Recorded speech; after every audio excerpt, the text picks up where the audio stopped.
It's 11 o'clock. We'll start the second session. I hope you can hear me out there, both the ones in the room and online.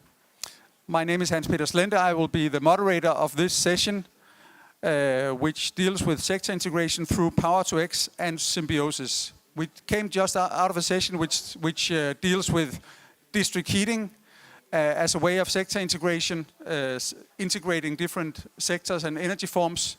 And now we change the zoom a little bit and look into new ways of achieving symbiosis and sector integration, namely through Power to X and other measures.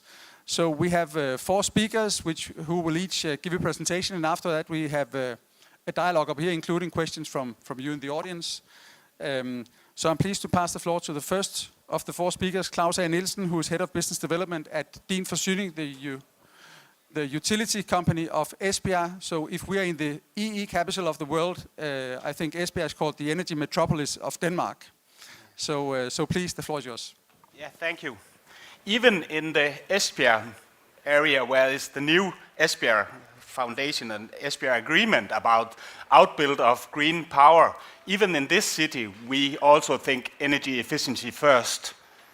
So even that we can outbuild, and we have to outbuild also with offshore wind and other renewable powers, we also have to use the energy efficient. And that's really important. We have done that for many, many years, and we still continue to do that in the future, also when we have excess heat from Power to X, but also a lot of other. Because we are really designing the district heating network of the future. We have this low temperature district heating network, the infrastructure that is ready for PTX and waste heat in general. Also decarbonization. We are just right now integrating the world's biggest heat pump, centralized heat pump based on CO2, which can lead the forward temperature needed for all district energy networks with a bit below 100 degrees C. So there is no reason to say that you cannot decarbonize a modern district heating network. It's possible, also with heat pumps. And this is the next phase. We are integrating the first phase, but this is the next phase I will discuss today. Because the indirect electrification, that's the next part of the journey. But we are in the middle of the first part. And I can tell you, we are involved in different areas of Power to X. We are not building Power to X, we are not selling Power to X, but we are the infrastructure partner for Power to X. We are working on 4 specific Power to X projects in Esbjerg. I think there's no place, at least not in Denmark, or maybe not even in Europe, where there have been announced that many projects. If they are going to be realized, there's no final investments decision, but there's announced a lot of projects. And we can say that we will, and one of our collaborators is coming on the scene in a few seconds from European Energy, we will do the first Power to X integration to a district heating network real life in Esbjerg pretty soon. We have the agreement pretty close, I would say. Not signed, but pretty close. So we'll do it in real life in really soon. And some of the big projects, they are announced for ammonia, for whatever you can see. But we supply these 4 areas because Din Forsyning is owned by the municipalities of Esbjerg and Varde and covering the whole region there with drinking water, sewage treatment, waste handling, and also, of course, district heating, which is one of the basics. But I come back to, there's also a lot of other details in Power to X where you can have energy inefficiency. But we try to put in energy efficiency instead, and that's also about water. Because we have this ambitions in Din Forsyning, is to go to zero waste, we'll not waste anything. That's an ambition. In 2030, we'll have no waste in any kind of resources. So that's also an important goal. Fossil-free value chain, everything what we do have to be fossil-free. And also the last thing is flexible business and partnership. We don't believe that we can do it ourselves, but we have to provide business potentials to the area, to the companies in the area. We have to be an attractive area because we are owned by the municipality, and if you have an attractive area, people would like to live there, and you can do business there, and that's also, it's about also having the competitiveness of the area. So we also provide competition, efficiency on the competition levels of the industry in the area. That's also important for us. Then you can see that's quite easy, this power to X, because even whatever you have to, if you are doing methanol, you are doing hydrogen, you are doing ammonia, whatever, biofuels for airplanes, whatever, it starts with renewable power, water, then you get hydrogen, oxygen, and heat. That's simple. And we have the water, somebody else have the power. Somebody will take the hydrogen, and we can take care of this, the heat. That's simple, if the infrastructure is there. And the infrastructure is, of course, piping, distribution system, but also a lot of end users. So, as Kamstrup also said from the scene before, it's important that the households, the installation can utilize, because if you cannot utilize the energy, it's going to be wasted anyway. So it's the whole value chain that have to be efficient. And that's really, really important thing, that you have to have this vertical sector integration. It's not only the sectors between wastewater and heat and between transportation and energy, blah, blah, blah. It's also in the value chain of heating. You have to have the vertical sector coupling. That's also quite crucial and important, because you cannot use it if the end takers cannot cool the system, because the district heating network doesn't cool, the buildings cools. The cooling is in the buildings, not in the network, hopefully. Yeah, we are quite right now building, as I said, the world biggest. It would be around 70 megawatts thermal output of a seawater heat pump to decarbonize instead of having a coal-fired power plant. We are quite satisfied. We have some good partners doing really, really nice work, but we have also replaced 350 megawatts of CHP, coal-fired CSP, with only 70 megawatts of seawater heat pump. Then we have a little bit biomass. We'll maybe use it, because at that time when we did this decision, it was not possible to have the forward temperature with the heat pump technology. We got this, but we didn't know. But it had been developed by really, really good industrial partners that have done tremendous proceeds in getting good new technology to the world. That's really also a nice part of this project. But this project is also suitable for uptaking a lot of excess heat. We take excess heat from Power to X, from European Energy, maybe from Høst, maybe from H2 Energy, maybe for somebody else who wants to utilize this renewable electricity from offshore wind and solar. But we can take it. We can provide, even in the coldest days, we can provide 2/3 of our customers in the distribution system with only 70 in forward temperature. So it's not something that have to be developed in the future. It's there. We have some parts of our network, 1/3 of our network requires 80, 82 degrees for the distribution system. But the households, it's important that the households, as also Kamstrup said and others have been telling for Aalborg University have also made studies on this. The households, the buildings have to be efficient also to utilize. So it's not only about the efficiency of single house, it's also the efficiency of the system. So again, we are back in the vertical integration of district heating. That's crucial, really, really crucial. And it's important. And then the other thing, we are also doing a lot of work to find the water. Because if we have to do 2-point-something gigawatts of Power to X hydrolysis in the Esbjerg area, you should use around 4 million cubic meters of water. More even. because you have to be ultra clean water into the cells. So there is a lot of water. And this inefficiency in water treatment, how to not do a environmental catastrophe, because that could be the backside if we are not really making sustainable solutions on this power to X. The water can do a harmful situation to the environment, and that's really crucial. And there's also a lot of energy inefficiency if you are not handling technical water in the right way. So we are also working a lot on making infrastructure for technical water in the right sustainable way. So that's also a key message for these people, that you are not only having to outbuild the renewable production, but also to find good solutions for all the other things in this value chain of power to X, and that's crucial. And we are working a lot on this. Thank you.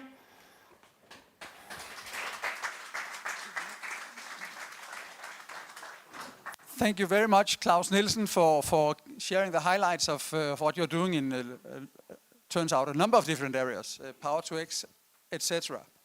So the next speaker is Christopher Sorensen, who's the CEO of GreenLab Skive.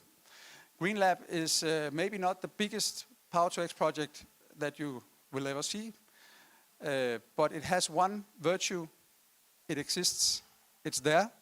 And the responsible for running it and developing it is Christopher, so the floor is yours. Thank you, Hans Peter. Yes. Not my first PowerPoint. So thanks for the invitation, Christopher Sorensen, and it is with an O. I'm actually from the US, but I'm still on the integration program, so I'm sure we'll figure it out, even though we're here in Denmark. GreenLab is a public-private partnership, and the idea of local anchoring, I think Brian mentioned this before. This is where this started. It's sort of a grassroots project which has grown and hit, you might say, an external momentum in the market with hydrogen, district heating, and so forth. The idea with GreenLab is to make sure that we create the best context for PTX, and that includes district heating, of course. But what do you do when it's not winter? So there's a lot of heat in the summer as well, and then we don't need the heat. So there's more to the context than just district heating and PTX, not to mention competing with drinking water, for example. So the idea with GreenLab is to build it, try it, show it, and do it better. Kind of like this plan, do it, check it, which Danfoss is so fond of. The uniqueness about us, and you can't see this very well, but we have our own power source. So we're building and paying for our own wind and solar park of 80 megawatts. So this hybrid solution directly connected to a transformer, which we pay for as well. And to do that, we had to get a special law written for a national test zone in Denmark, together with the Danish agency. So we are a national zone where actually I can blow things up with electricity and it's not illegal. That's a nice luxury, of course. But the idea is to get the data so that we can replicate across many sites. So we can generate and store and share energy. And the last piece is quite unique. So this infrastructure, where you combined the heat, the electrical, the gas, and the water in one infrastructure, and convert as needed and store as needed, calculate the buffering needed to supply the circular economy in the industrial cluster. That's the whole object of the new ecosystem. And this infrastructure doesn't exist other places yet. So even though we can call a lot of engineering companies and say, I need one of these, they'll just give you a district heating system, or a water system, or a gas system. Same. We need to recreate this. And this is the challenge, recreating the infrastructure so that we can achieve the optimal zero waste, which is what's great to see at Esbjerg. Same thesis, but we have to do it physically and digitally. So how to calculate that and how to do it? You have to build it. So this is the site. It's about 600,000 square meters. We're expanding another 700,000 square meters, so 1.3 million square meters of industrial clusters directly connected to the wind and solar park on site. That doesn't mean we're an island. Of course, we have the cluster, and we do a lot of balancing within, but we can also help socioeconomically by balancing against the regional grid as well. So we're working with the DSOs and the national transmission companies. EnergyNet, the national TSO for Denmark, just signed an agreement with us to practice balancing and saving infrastructure in regional grids by using these clusters as a balancing agent within the total grid solution. All of these yellow spots are in operations. So large biogas plant, waste handling. We have pyrolysis plastics, back to plastics, which is sent to Germany actually. BASF is doing the offtake here. Next door we have protein extraction from an invasive species of starfish. So we have biomass extraction.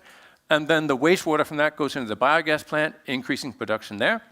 This is a separated CO2, which will be used next door in the PTX. This is running in November. So in November, we're producing the hydrogen from water, from wind, from solar, combining it with CO2 from biogas. And the first customer is mass shipping. So the e-methanol, which mass shipping is promoting around the world today, the first contract started here. And that's because we're actually producing it this year. So it's a good place to start, which means you get a lot of experience. So of course, we get the bumps and the bruises being the first ones to try it. But in the end, we'll generate the data, we can optimize, we can try the next thing out. The PTX is starting with 12 megawatts here. The first module of the next scale is a 6 megawatt module created here in Denmark, in Kolding actually. Green hydrogen systems will be delivered in November as well. And that'll be to 100 megawatts within a year and a half. So we have 124 megawatts of hydrogen working within 18 months from now, which means we can try a lot of things. Turns out e-fuels are not the only way to use hydrogen. We send the hydrogen over to the quantifuels. They need this for the pyrolysis to upgrade the product out there to be used as naphtha. We send it over to Stiesdal. Stiesdal using straw to create jet fuels. To use the syngas to jet fuels, you need a lot of hydrogen. So we have customers on site using the hydrogen produced on site. That cluster effect gives us a 70% savings on the cost of hydrogen door to door. So it's great with pipes. It's great with sending it to Hamburg. I know he's here somewhere, Carsten. And I get the calls, when do we get some hydrogen from you guys through the pipelines? Well, actually, I'd rather use it to some green growth on site. And if you look at COP26, just transition, place-based energy usage, this is how to do it. So for us, PTX is equal with green growth. There we produce the energy, also apply the energy, convert it and use it in new industries. So we have created already 100 jobs in 2 years, and we're looking at 300-400 jobs more. This is how it looks when you draw it in a diagram. Very nice, so don't worry about that. The thing to know is the PTX is in a context of green industrial processes. So new products are coming out of this PTX. Over here, we have commercial contracts. I mentioned the contract with Maersk for e-methanol. We have the proteins, which are replacing soya imports for organic proteins to animal feeds. We have naphtha going to Germany. We have the jet fuels going to SAS. So everything is a commercial contract, which means we can backcast that back into reinvestment and build out the cluster.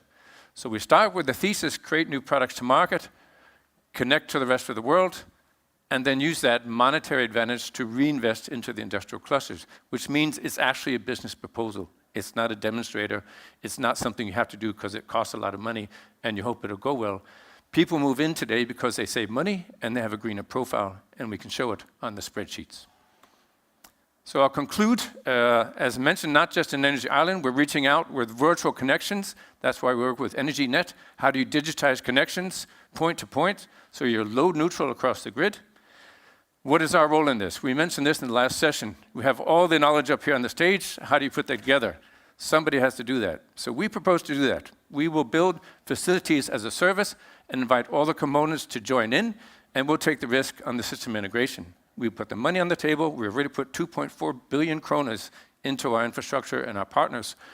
We will go out to other sites and do the same, take that risk because we know it works. And we can provide incentives of saving CAPEX to the local producer and saving time because we already have the permissions, we already have the systems set up, we have the relationships to the public entities, so you just plug and play. Makes it easy. So then it's not complicated anymore, it's simple, right? I can see my faces out here. Yes, that's so simple, let's go do it. Finally, it's not meant to just be one site. We're building the whole thing not based on the particular site profile, but based on creating a matrix operations which can be adapted and agile to any site. We call it sources and uses. So once the system's up and running, we can plug and play different sources and uses and optimize across those. And the nice thing is you can use that in the design phase. So you can get a lot of things out of the way by simulating on this platform before you go and start implementing, finding out 30% of it was wrong. So that was our pitch. Thanks for the invitation. Thank you. Thanks a lot, Christopher. As said, there may be time for a question or two towards the end of the session.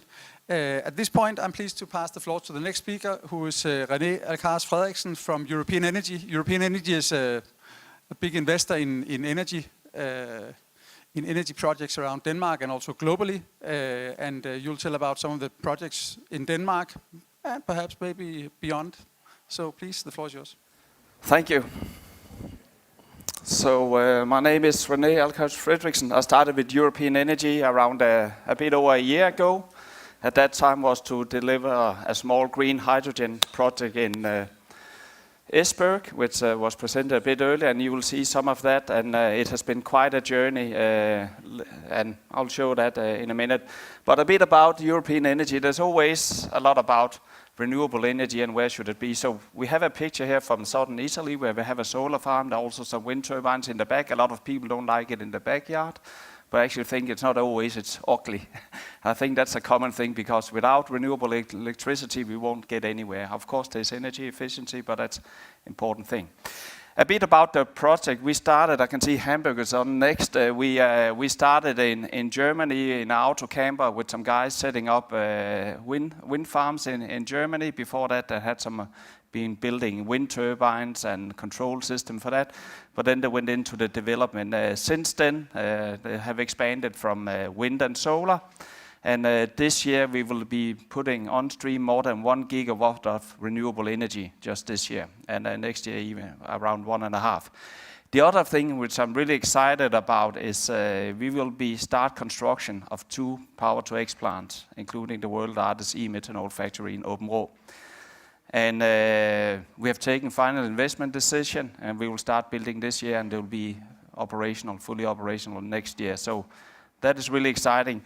You can see we are in 14 countries. I think that's 18 now. We're expanding a lot. I think last year we were 250 people. I think we just rounded 400, so the slide is already updated. So we are on quite a growth trajectory. But it's really great because it means that more and more renewable energy is getting out in the world. And even an old fossil guy like me, we can change. I worked in oil and gas for 20 plus years and developed projects around the world and optimized systems. But otherwise we have traditional developer. We go out and find a piece of land with a community, like here in Sønderborg. There was an announcement a few months ago that we are exploring building a wind park with Sønderborg Forsyning, and we'll be building Power-to-X next to Danfoss. So really exciting about see what we can do with the local communities where we operate. Now, everyone talks about Power-to-X, but why? For those not from Denmark, we have our Queen here, and we have our Prime Minister and Climate Minister. And each year in Denmark, there's a New Year speech, and both the Queen and the Prime Minister and these were talking about Power-to-X, which has never happened before. So there is a change. And it's, I think, and this is my interpretation, it's really because we like the way we live, but we want to be green. And I think Power-to-X is one of the enablers of doing that. And because we like our juicy tomatoes, you can see it on the picture from Italy, where the picture was in the beginning. We like to travel the world for business or pleasure. We like to get our electronics from Southeast Asia and transport them up here green. So this is really one of the things. But also we have a problem with, we're developing a lot of renewable energy. As I say, we're putting on stream more than 1 gigawatt just this year. And the problem with renewable is there's either too much or too little. There's never the perfect amount. It's not like a power plant you control. So what is the solution to this? We think one of the solutions is indirect electrification for e-fuel. So, and also effective sector coupling with this is about. Because then you can run your Power-to-X plant. You don't need a big grid connection if you harvest some of the electricity yourself. The other thing, when the grid is needing more, you can calm down, you can export more.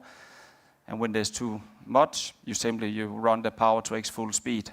Today we're just shutting down the windmills. I think in Denmark, on average, every windmill, if you have 10, one is always standing still on average. So that's a huge wasted energy loss, right? So a bit about our Power-to-X organization. As I say, the portfolio is we have 2 plants coming. We start constructing this year, we'll be on stream next year. We have sold, we will be delivering from Åbenrå to Maersk for the first methanol fuel ship, but also for gasoline blending to Circle K.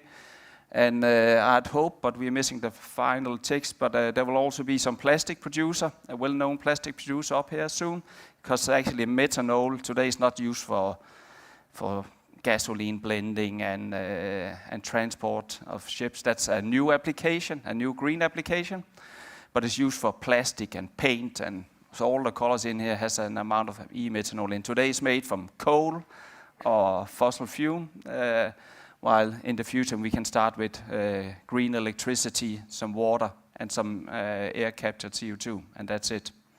And I forgot I have a bottle down there you can come and see after. It almost looks like water. We are set up in Søborg and Støvring, and we are around 25 today people. I started as employee number 1 a year ago in May, so it's quite a growth trajectories. Our project pipeline is the first 2 projects that will be constructed in Måde and Kassø, but we have 4 other kind of similar replicas in Denmark. There is Green Lab Skive, Hanstholm, announcement here in Sønderborg, yesterday on Lolland and Nakskov. And the really big one is the one in Brazil and US, also for Maersk, where we will be developing what is equivalent to 0.5 gigawatt of electrolyzer capacity needed. So when I started a year ago, I was looking at 6 megawatt. Then later this year, we signed for 52 megawatt with Siemens for Åbenrå, and now we're looking at the 500 megawatt. So it's important learnings what we're getting through, and we think we need these learnings because we will fail, we will make mistakes. So that's now a bit back to sector coupling, and this is our project that was talked about by Claus a bit before in Måde, where we have some of the offshore turbines. We have been producing green electricity. We will put 2 different electrolyzers up to test the technology and stimulate the development of that technology. But also we'll be selling green hydrogen to the port of Esbjerg, so the ships, when they come in today, it's not all the harbor that's electrified, so they can put up a power pack that runs on green hydrogen, so they don't use bunker fuel and sending that with particles into the city. And then we have one that we have a signed agreement. I can just not disclose it for other reasons, but we have another signed agreement with one of the world's largest hydrogen providers. Then, as I mentioned, of course, the efficiency of electrolyzers today of the commercial available is around 70%. When we add district heating, which is good compared to a car that has maybe 25%, but when we add district heating, we get up to 85%. In the future, we think we can get above 90% efficiency. So very good utilization of the energy also. The other thing which was mentioned is the grid balancing service we will be doing. So this is really where Power-to-X helps, and I say one of the enabler for the technology. So that's a bit about our project in Måde. On what is important when you go into this project, I think it's about collaborating the full way across the value chain. And when I've been with Claus and his colleagues, it has always been, hey, we looked at how can we make this work versus this is mine, this is yours, I want it like that. And I think really the mindset for any of this sector coupling is the number 1 driver. It's the mindset. I've been in meetings where I can just feel, okay, this other guy, they're really not interested. And we come out of the meeting with no success. Then I've been at other meetings where, man, they come up with ideas and so on. So it's really about the mindset of getting sector coupling. As Lars Treen from Danfoss said before, a lot of these things are actually easy. It's about doing it. Just do it. But you need the mindset to do it. So in Åbenrå, or just outside Åbenrå, we're building what we think is a true lighthouse for this part of the region. We'll start in November this year. And we have cheated because we started with the solar park. It's coming on stream here in a few months. We have done some test run. It will be the largest solar park in Northern Europe of 300 megawatt. We will build the world's largest e-methanol plant with a capacity of up to 44,000 tons a year. I have to say it sounds like a lot, but the industry where I come from, this would normally be 1 or 2 million tons a year. So it's a learning step, but an important one. We will fuel the world's first e-methanol powered container ship.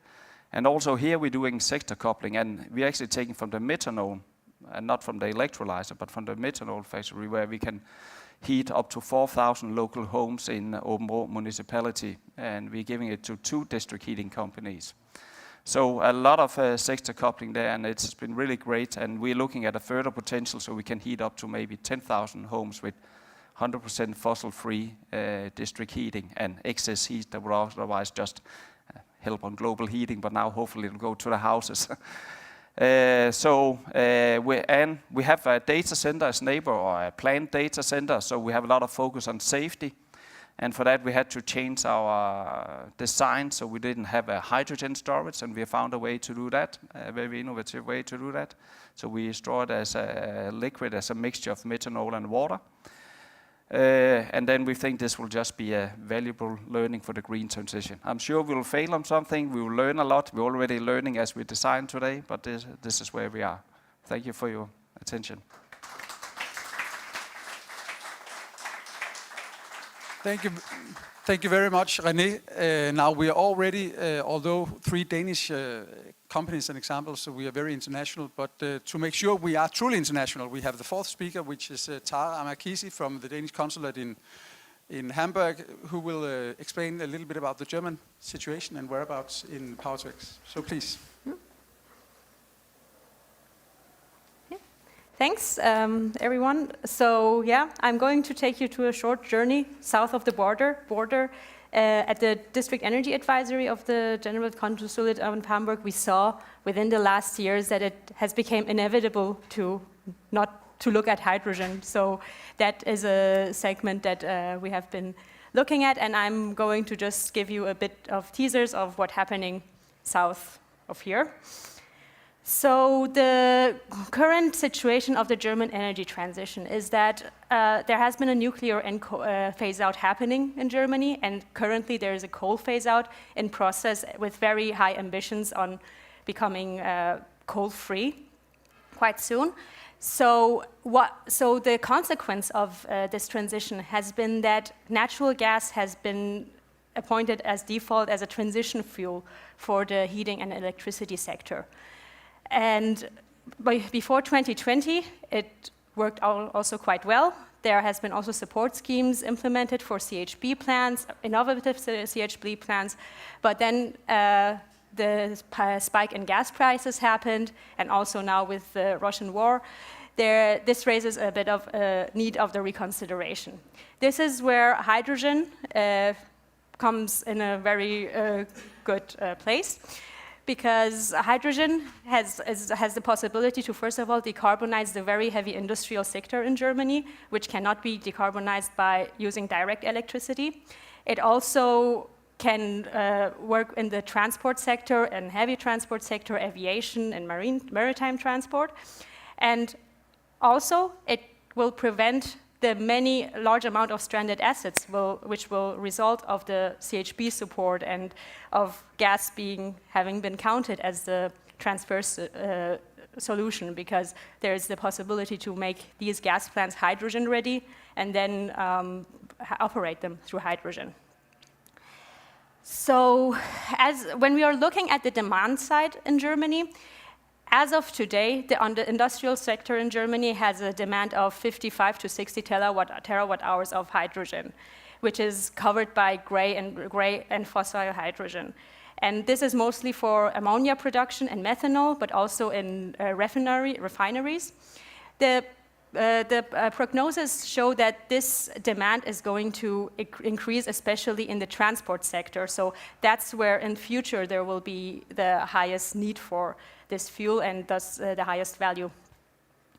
And in order to also facilitate this transition and the use of hydrogen, Germany came out in 2020 with the National German Hydrogen Strategy, where they have ambitions to expand the capacity of electrolyzers to 10 gigawatt in total by 2040. And there has been 9 billion euros set aside for this, the majority of it targeted at the steel and chemical industry, because this is where currently there is a high consumption of gray hydrogen. So the first step would be to green this gray hydrogen. But there's also in the money set aside for expanding the capacity and then here we come to the global view in global cooperations. Because hydrogen, it's a global task. It's not a local task and the energy transition as such as well. So this strategy is going to ramp up the uptake of hydrogen in the German energy system. And if we look at different sectors, so what role hydrogen plays in them and will play to them in the industrial sector, there is a high CO2 mitigation potential in the steel industry. Like I think approximately they foresee a demand of 84,000 gigawatt hours per ton per year for the steel industry of green hydrogen. So that's a very large demand sector. In the transport sector, for the aviation especially, there is a lot of research going into hydrogen fuel cells. So, and taking into account that there is many different possibilities to green aviation fuels, and having a specific fuel cells, it's a path that they are looking very much into. So there is a lot of potential there. And of course, the local communities are also very active in setting up fueling stations and establishing for large trucks a fueling network for hydrogen fuels.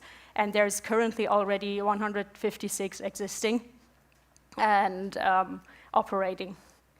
And when we look at the heating, this is the large difference that we have in Germany and in Denmark, because when you look at the Danish strategy, heating is completely excluded.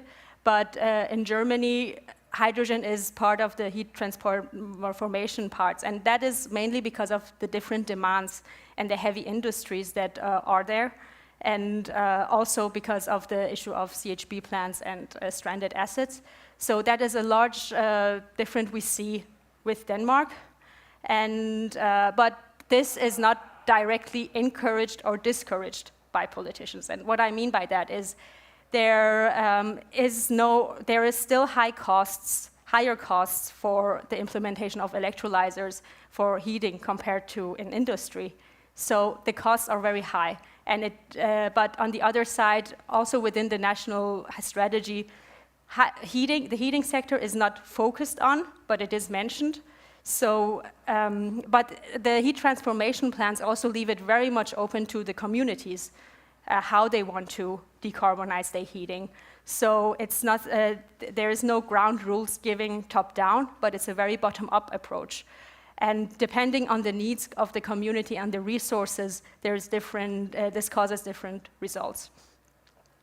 But at the end of the day, Denmark has the strengths and the technologies, and it is 2 billion euros are set aside for international cooperation, and I think Denmark as the neighbor up, like in the north, can play a good collaborative partner there. Thank you.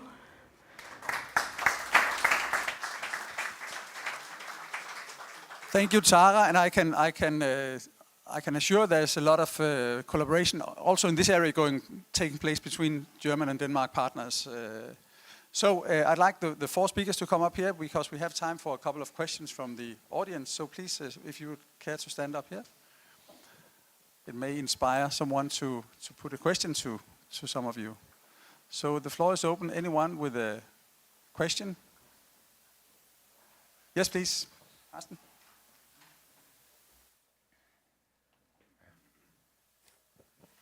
Yeah, this is for you, Tara. So you talk a lot about the hydrogen and using that for different purposes. I will not dig into the heating part, but I mean the waste heat in the process, because this is also about sector coupling. Is there high ambitions of doing this sector coupling for district heating, so you actually increase the efficiency, like European Energy was talking about? Yeah. Definitely, because the waste heat is also a factor in the feasibility of these projects. So there is also plans to use that. But in practice, it's also the question of where these plants are built. If they are built near offshore wind parks, then you usually don't have a city right next to it. And But it really depends on project, but it is definitely something that is very much a part of the whole plan. Thank you. Other questions from the? Yes, please. There's one there.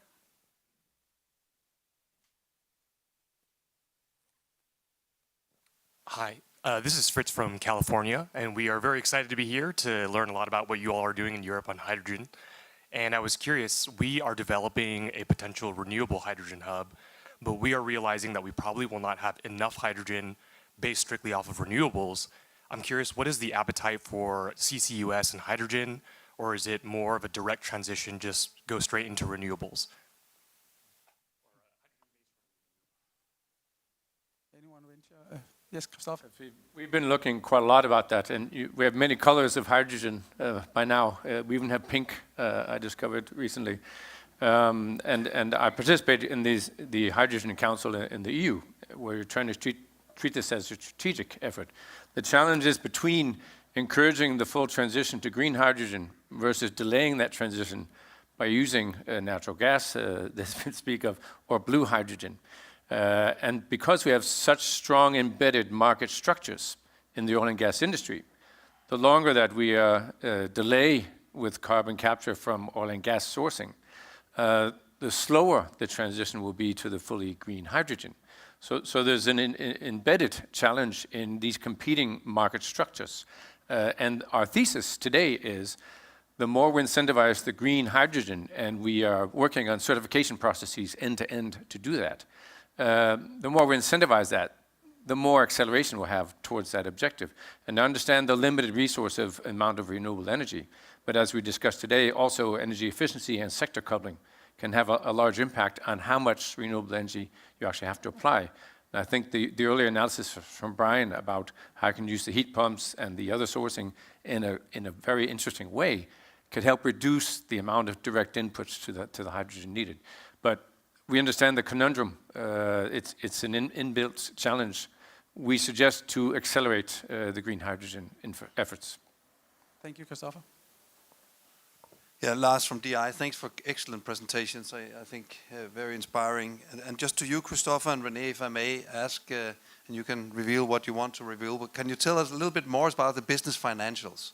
I mean, you didn't touch that, a lot of technology here and what you're doing, but what is the business case here? What's the returns, what's your structure and your business model for an investor perspective? And that's actually quite interesting. I get calls from capital funds all the time now. It turns out it's a good business. And we're a non-profit public-private partnership, so that's not our intent. Our intent is to incentivize the transition and participation. But it turns out you can gain more green energy cheaper by doing this cluster model. Excuse me. The trick is that somebody has to act as the integration platform. And nobody likes to do that, whether it's ABB or Siemens or all the big companies which I've worked with in the past.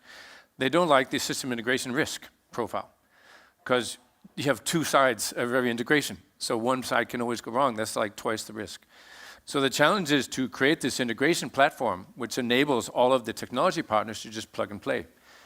That business model then, in fact, reduces CapEx, reduces time, which accelerates the ROI or the IRRs of those participants. So far so good, there's an incentive. But then how do you get the system integration platform returns? It turns out that if you do that at a cluster and you have one point of contact to the grids and the connection points, you can actually create an internal market based on a distribution tariff, which is, if you look at a 40-year return on your investment in infrastructure, you have a different time frame than the 20-year factory returns on investment, which means you allow yourself to go in and make a return on investment, which is very sensible over a long term by investing in the infrastructure and doing your own internal tariffs based on a plug-and-play model. So it's quite feasible, it turns out. It's better than I imagined 3 years ago when I did the spreadsheet. I think one comment I can add is, I mean, we have today, I work not as project developer, more in the economics and optimization side, so I spend half of my time with banks and with investors. And I think what I maybe didn't mention was that we have done these two projects you see without any subsidies. We just were granted a small one here yesterday, but that was for some heat integration. But for the main product, we have been able to do it without. But also we have done a lot. So if you find the right spot and the right value chain connection, you get the right partners, we have actually been able to do it. Does it mean we can do it in big scale all over the world without subsidies? Maybe not, because there's also the customer. But we have found we found the customers first, and by then we could develop the project. We had a clear target, and that has helped us. I cannot comment on the IRR, of course, but. So if I supplement René, we worked together at the Green Lab site. One thing I think we learned also from Green Lab is the structure of the offtake contracts needs to have some variable component based on the input streams. Otherwise, you get caught in a clench between, for example, price of electricity, price of hydrogen, price of methanol. So these structural elements to go to market are quite important. Thank you. And I can tell in a developed area where we have the infrastructure in place, we can utilize the same infrastructure.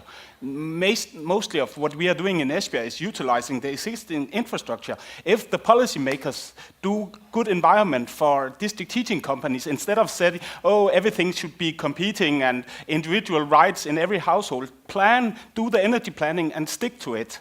Then you have the infrastructure ready for infrastructure as a service. We have this. We have the water system. We have the heating system. We have the gas system. But we should protect these valuable assets, because this assets is going away if we are not giving the right incentives to keep the investments, and they can be utilized also for the future. It's not new infrastructure. We can do this transformation in the existing environment. So instead of I really like Green Lab, and it's perfect for greenfield, but we can do the same transformation in the existing areas. So we can do this for existing factories in the existing areas. That's an even better business, actually. Yeah. If you start with the infrastructure and repurpose. Yeah, that's just normal thinking in Jylland. So you have some pipes you like to. Okay.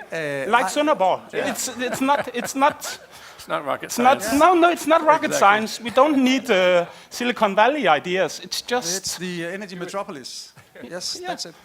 You know, I'm in trouble because I have 3 marks down here. So if you can put your... Okay, then I have 2. 2 very brief questions and very brief answers, please. Yeah, so thank you for sharing all the knowledge in this room. I'm JP, and I'm from the Google data centers, where we are trying to find out R&D for our infrastructures around the world. And one of the problems that we really have is fully support of the sector integration, but it's kind of like this power to X. What is that X going to be, right? And I think there's a lot of speculation in that right now. And you know, you have an existing fleet out there of backup generation, you know, like power you need.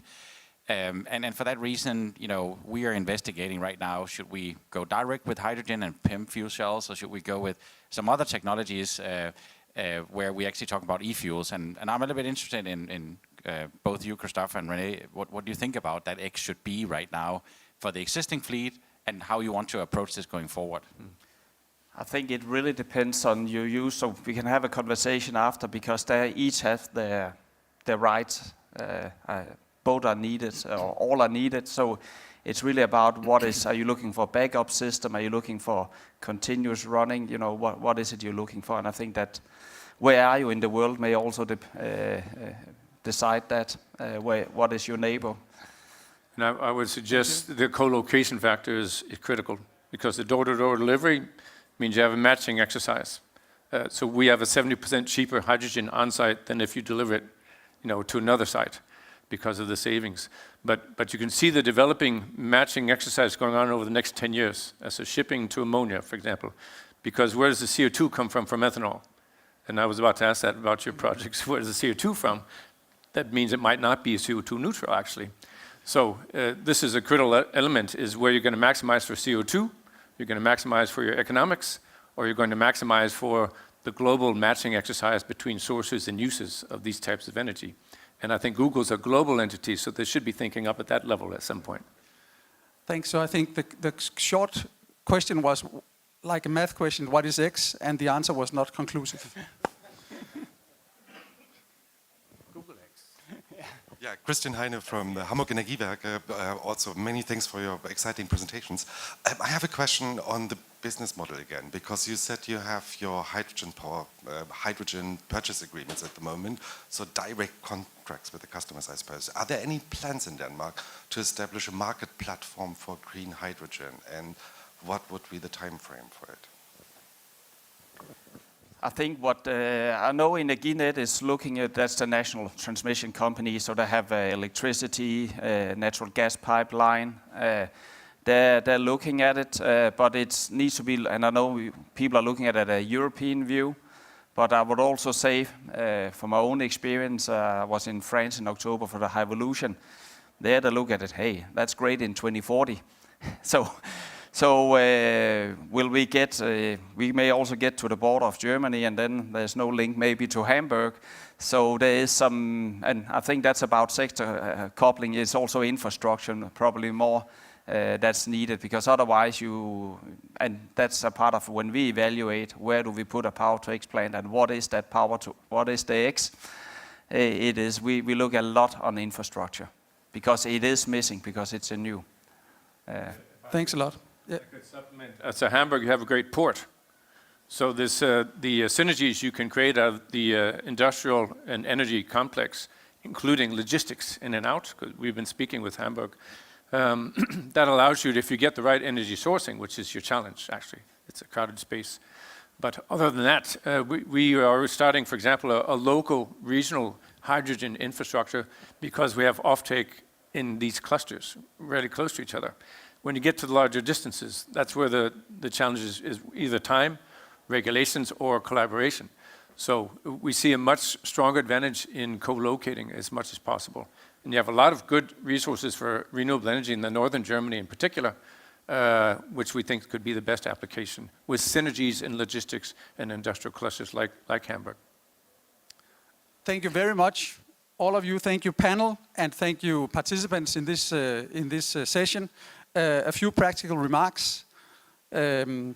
Now there's lunch served downstairs. At 12:45, buses will leave, and you may be signed up, and if not, you may be even dare and venture and go outside, jump onto a bus.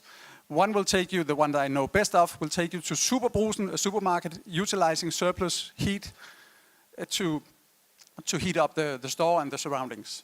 So that is 12:45. It will be announced down there, but don't be late, because the bus will leave 12:45. And it will bring us down here, back again for reception and a few closing remarks at 2:15. As was said in the beginning, we need a Pixie book to explain all of this, and this is a list of 6 Pixie books. Some of them are available physically downstairs as well. White papers explaining district heating, explaining energy efficiency in buildings, and so forth. So please have a look at those downstairs. That being said, thank you again for being here, sharing your knowledge, and I hope the conversation will continue downstairs and throughout the day and onwards. Thank you.